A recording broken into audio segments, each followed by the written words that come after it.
Hatina minî rojava sebebê xwe ev e. Lê rojava germaya dilê me, ronkaya mêjiyê me. Ji xwe min digot piştî Newrozê ez ê werim, heftek bimînim. Li malbatê dayîka evê me yî bi rûmet hemiya bibînim, dayîkê şehîda teva bibînim. û wan hemêz bikim, hestê xwe bi wara parve bikim, li wa godarî bikim, ceribandin û tecrübê wan. Ronayîkî bigirim. Lê ew derfet jî çê nebû li vir ebewerandina xwe ji teva dixwazim. Temamê winda bûyîn tev hemiyê me ne, rûmetê me ne.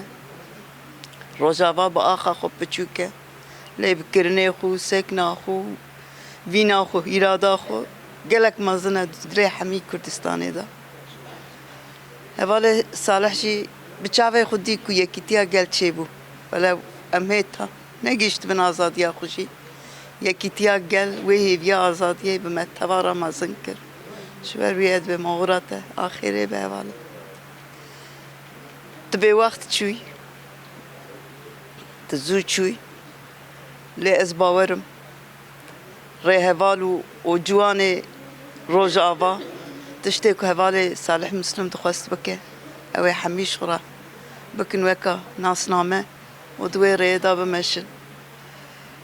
Rojava gelek zehmetî û wextekî zor derbas kir. Lê ti netew bê zehmetî jî negeştiye armanca xwe. Ez hêvîdar im ku Kurd hemî bigên armanca xwe bi ser kevin û rojhilata navî bi hemî gelê bindesra azad bijî.